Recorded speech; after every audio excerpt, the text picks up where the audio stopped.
ഒരുപാട് thanks sir. ഈ ചെയ്തു തന്ന സഹായത്തിന് എങ്ങനെ നന്ദി പറയണമെന്ന് അറിയില്ല. അപ്പോ ഒന്നും തരാതെയാണോ പോകാൻ പോകുന്നേ? എന്താ വേണ്ടെന്ന് പറയൂ, ഉറപ്പായിട്ട് ഞങ്ങൾ തരാം. നീ എന്ത് തന്നാലും ശരി, എന്ത് എനിക്കൊക്കെ. വേണം പറയട്ടെ, ഞാൻ പറയൂ, എന്ത് വേണം? ഇപ്പോ അല്ല, ആവശ്യമുള്ളപ്പോ ഞാൻ പറയാം.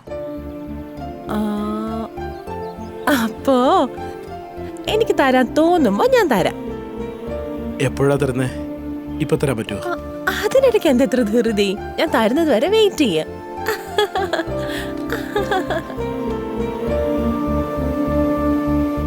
3 കൊല്ലായി. നിന്റെ കണ്ടീഷൻ കണ്ടാലേ നമുക്ക് ജന്മത്തിൽ കല്യാണം നടക്കില്ല. കണ്ടീഷൻസ് അല്ല വിക്കി, സ്ട്രഗിൾസ്.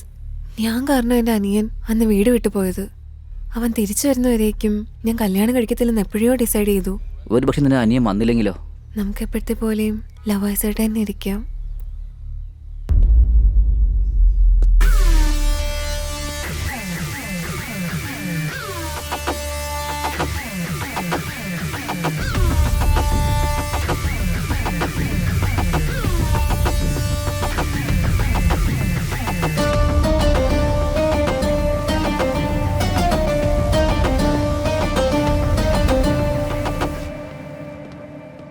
ഒരുപക്ഷെ എൻ്റെ അനിയൻ വരുന്നവരേക്കും നിനക്ക് വെയിറ്റ് ചെയ്യാൻ പറ്റത്തില്ലെങ്കിൽ നീ വേറെ ഏതെങ്കിലും പെണ്ണിനെ നോക്കിയിട്ട് കല്യാണം ചെയ്തോ. ചേച്ചേ, ഞാൻ ഒരിക്കലും അങ്ങനെ വിചാരിച്ചിട്ടില്ല. എനിക്ക് നീ എന്നും വേണം. നിനക്ക് വേണ്ടി എത്ര ദിവസം വേണമെങ്കിലും കാത്തിരിക്കാൻ. ചേട്ടാ, എന്താ ഇത്? കൈയെടുക്ക്. ആരാടോ താൻ? എന്റെ ഭാവി വധുവിനോടൊപ്പം ഇവിടെ ഇരിക്കുന്നു. ഭാവി വധുവോ? ആര്? നീ തന്നെ. ഞാനോ? ഞാനോ? നീയാണോ അല്ലയോ എന്ന് നിന്റെ അച്ഛനോട് തന്നെ ചോദിക്കാം. വാ. ചേട്ടാ, എന്താ ഇത്? ന്യൂസൻസ് അത്. ആരാ നിങ്ങളൊക്കെ? ന്യൂസൻസും നോൺസെൻസും ഒക്കെ അവിടെ വെച്ചറിയാം. വാടി. ചേട്ടാ, അതിനെ കൂടെ പിടിച്ചോണ്ട് വാ. വാടി.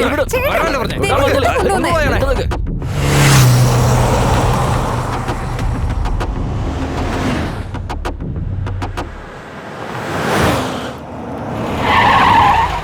മാമ അതെങ്ങനെ നടന്നെന്ന് വെച്ചാ ഡാഡി. ഹാസിനി എന്താ പറ്റിയേ? എന്താ ഇവിടെ റൗഡിസം കാണിക്കണോ? തെരുവ് കിടന്ന് കാണിക്കുന്ന പോലെ നിന്റെ വീട്ടിലും ആയോ? റൗഡീസും ഒന്നും അല്ല ഇത്, ഡ്യൂട്ടി. ഈ നാറി ഹാസിനിയെ പറ്റിച്ച് ട്രാപ്പ് ചെയ്തിരിക്കുക. രണ്ടുപേരെയും കോഫി ഷോപ്പിൽ വെച്ച് കണ്ടു, അതുകൊണ്ട് കൂട്ടിക്കൊണ്ടു വന്നാ. ഇപ്പൊ കണ്ടില്ലേ അളീന്ന് അറിയാതെ ഈ വീട്ടിൽ എന്തൊക്കെ പൊളിറ്റിക്സ് നടക്കണേ, ലവ് സ്റ്റോറി ഒക്കെ നടക്കണേ. കൃത്യസമയത്ത് എന്റെ മോനത് കണ്ടുകൊണ്ട് കാര്യങ്ങളൊക്കെ എല്ലാവർക്കും മനസ്സിലായി. Good boy my son. ഇവൻ പറയുന്ന മുന്നേ തന്നെ ഞാൻ അറിഞ്ഞു. ഇക്കാര്യം എന്റെ മോള് തുടക്കത്തിലെ തന്നെ പറഞ്ഞിട്ടുള്ളതാ. അതെ ഏട്ടാ. ശരിക്കും ചേട്ടാ, ഇവന് റൗഡികളാ ട്രാൻസ്പോർട്ടിന്റെ ഒക്കെ ചെലവ് ചെയ്യുന്നത്. ഇവരുടെ സ്നേഹത്തെപ്പറ്റി നിങ്ങൾക്കറിയില്ലേ? നീ തന്നെ പറയൂ മോളെ. ഞാനും വിക്കി 3 വർഷമായിട്ട് സ്നേഹിക്കുവാ. ഈ കാര്യം ഞാൻ അച്ഛനോട് പറഞ്ഞിട്ടുണ്ട്. സത്യം പറയുവാണ്, എൻ്റെ അനിയൻ ഞാൻ കാരണമായി വീട് വിട്ടു പോയത്. അവൻ തിരിച്ചു വരുന്നവരേക്കും ഞാൻ കല്യാണം കഴിക്കത്തില്ലെന്ന് ഞാനാ അച്ഛനോട് പറഞ്ഞത്. അവൻ തിരിച്ചു വന്നാലേ ഞങ്ങളുടെ കല്യാണം നടക്കത്തുള്ളൂ. നീ സൂപ്പറാ മോളെ. നമ്മുടെ കുടുംബത്തിന്റെ മാനം കാത്ത് ഞങ്ങളുടെ മാമൻ വളർത്തിയതിന്റെ ഗുണം നീ കാണിച്ചു. മാമ, നിങ്ങളുടെ മോളല്ലേ? ഇതുപോലെയൊക്കെ സംഭവിച്ചതിന് എന്നോട് ക്ഷമിക്കണം മാവ. ആദ്യം അവിടെ മാപ്പ് പറയുന്നിരിക്കട്ടെ, ഇവിടെ ആദ്യം നന്ദി പറയേ. ആർക്ക് വേണം ഇവിടെ താങ്ക്സ് ഒക്കെ? എപ്പോഴെങ്കിലും നടക്കുന്ന കല്യാണത്തിന് ഇപ്പോഴേ പുറത്തിങ്ങനെ കറങ്ങാൻ പോണോ? പാർക്ക്, പബ്ബ്, ഐമാക്സ് തിയേറ്റർ എന്നൊക്കെ പറഞ്ഞിങ്ങനെ കറങ്ങിയിട്ട് വീട്ടുകാരെ പറ്റിയൊന്നും ആലോചിക്കാതെ ഇമേജും മര്യാദയും ഒക്കെ ഡാമേജ് ചെയ്യണോ നീ? അവൻ പറയുന്നതും ശരിയല്ലേ മോളെ? കല്യാണത്തിന് മുന്നേ നിങ്ങൾ രണ്ടുകൂടി ഇങ്ങനെ കറങ്ങി നടന്നാൽ കാണുന്നവർ എന്തെങ്കിലുമൊക്കെ പറയില്ലേ? എത്രയും പെട്ടെന്ന് നിന്റെ പേരൻസിനോട് പറഞ്ഞ മുഹൂർത്തത്തിന് തീയതി കുറിക്കാം. ശരി, വാ, വല്ലതും കഴിക്കാം.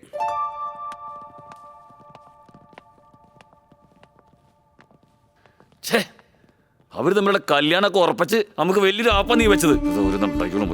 കണ്ടോ, വേലിയിൽ കിടക്കുന്ന പാപ്പിനെ എടുത്ത് മടിയിൽ വെച്ചാൽ ഇങ്ങനെ ഉണ്ടാവും. നീ ചോറിന്ന് നിർത്തിക്കോ. ചേച്ചി, ആദ്യത്തെ ദോശ എനിക്കാണ്. ഞാൻ ആദ്യം വന്ന് ഇവിടെ കിടന്ന് തല കുത്തി മറിഞ്ഞാലും കാളി വരുന്നവരെ ഈ തുളസി ആർക്കും ദോഷ തരില്ല. മനസ്സിലായോ? എല്ലാരും മിണ്ടാതിരിക്കും. നിങ്ങളുടെ ദോശയ്ക്ക് വേണ്ടി വരുന്നവൻ വായ അടച്ചോണ്ടിരിക്കോ? വായും പൊളിച്ചോണ്ടല്ലേ ഇരിക്കോ? മണ്ടകുണോപ്പി, ഡബിൾ മീനിങ്ങിൽ സംസാരിച്ചാലേ നിന്റെ കാര്യം പിന്നെ പോക്ക. ഇവിടെ നോക്ക്, ഇവിടെ ഡബിൾ മീനിങ്ങും ഇല്ല, ട്രിപ്പിൾ മീനിങ്ങും ഇല്ല, എല്ലാ സിംഗിൾ മീനിങ് മാത്രമേ ഉള്ളൂ. നീ പോയി നിന്റെ ജോലി നോക്ക്, പ്ലേറ്റ് തുടക്ക്.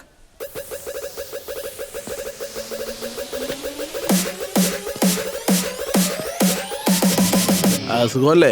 സുഖമായിട്ടിരിക്കും. എന്താ ലക്ഷ്മണ, എന്തൊക്കെയാണ് വിശേഷങ്ങൾ? സുഖമാണ് കേട്ടോ ചേട്ടനോ? എന്താ ഗുരുജി, എന്തൊക്കെയുണ്ട്? കാളി, നീ ചെയ്തു തന്ന ഉപകാരത്തിനൊക്കെ ഒരുപാട് നന്ദിയുണ്ട്.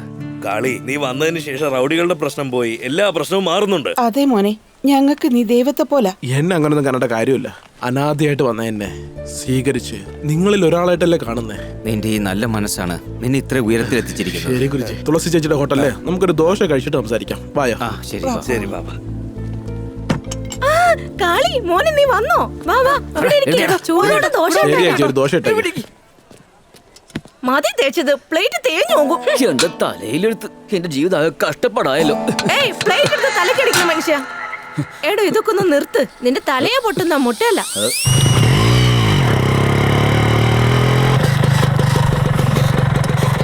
എടാ മോനെ, കാളിക്ക് ദോശ വിട്. എടാ, ആരാടാ ഇവിടെ കാളി എന്ന് പറയുന്നത്? അതാ എന്റെ കാലിന്റെ വിരളിന്റെ ഒപ്പമില്ല, ഇവനാടാ കാളി. നിന്റെ കണി ഇത്രയും പവർ കാണണമെങ്കിൽ നീ തന്നെ ആയിരിക്കും കാളി. എണിക്കടാ. ദേ കണ്ടില്ലേ, നിനക്ക് ഈ ഡ്രസ്സാണ് വാല്യൂ, എനിക്ക് കുടുങ്ങോടാ. നീ എന്തെങ്കിലും ഒരു ദിവസം എന്റെ അടുത്ത് കുടുങ്ങും, അന്ന് ഞാൻ കാണിച്ചാലേ ഞാൻ ആരാന്ന് നിനക്ക്. കേട്ടടാ, മനസ്സിലായടാ മോനെ? കേട്ടില്ലേ? പോടാ.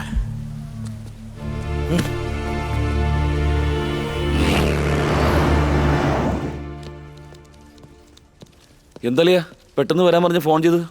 അമേരിക്കയിൽ നിന്ന് കോൾ ഉണ്ടായിരുന്നു. നമ്മൾ അന്ന് ഇൻവെസ്റ്റ് ചെയ്ത 15 crores ഇപ്പോൾ മെച്ചുവേർഡ് ആയിരുന്നു. സോ 500 കോടി നമ്മുടെ അക്കൗണ്ടിലേക്ക് വരാനുള്ള ട്രാൻസാക്ഷൻ ഒക്കെ ചെയ്യേ.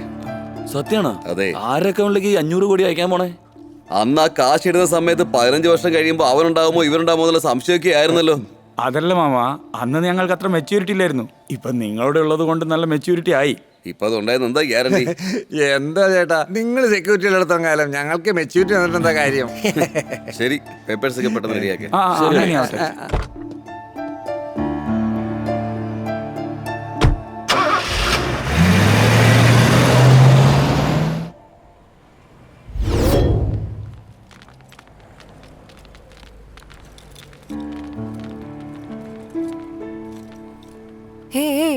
അത്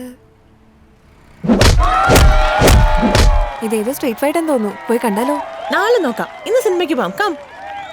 ഹലോ, സിനിമ എപ്പോ വേണമെങ്കിലും കാണാം. സ്ട്രീറ്റ് ഫൈറ്റ് വർഷത്തിൽ ഒരിക്കൽ മാത്രമേ നടക്കൂ. നല്ല ത്രില്ലിംഗ് ആയിരിക്കുടി. നമുക്ക് പോയാലോ? അങ്ങനെയാണോ? എന്നാ വാ പോവാം. വാ പോവാം. ഏയ് കീർത്തിക്ക് ഫോൺ ചെയ്തി. അവർക്ക് ഇങ്ങനത്തെ ഔട്ട്ഡോർ ഗെയിംസ് ഒക്കെ വലിയ ഇഷ്ടാ.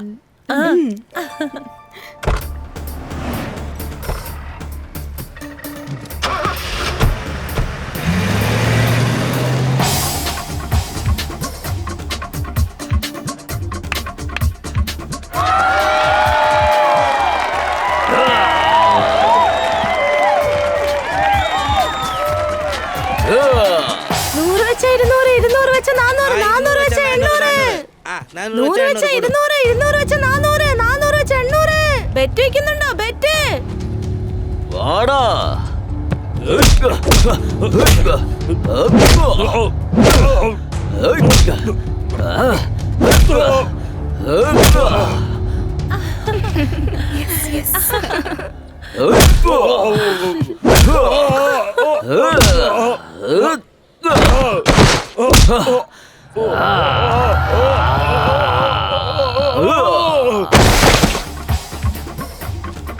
എടി നമുക്കും ബെറ്റ് വെച്ചാലോ?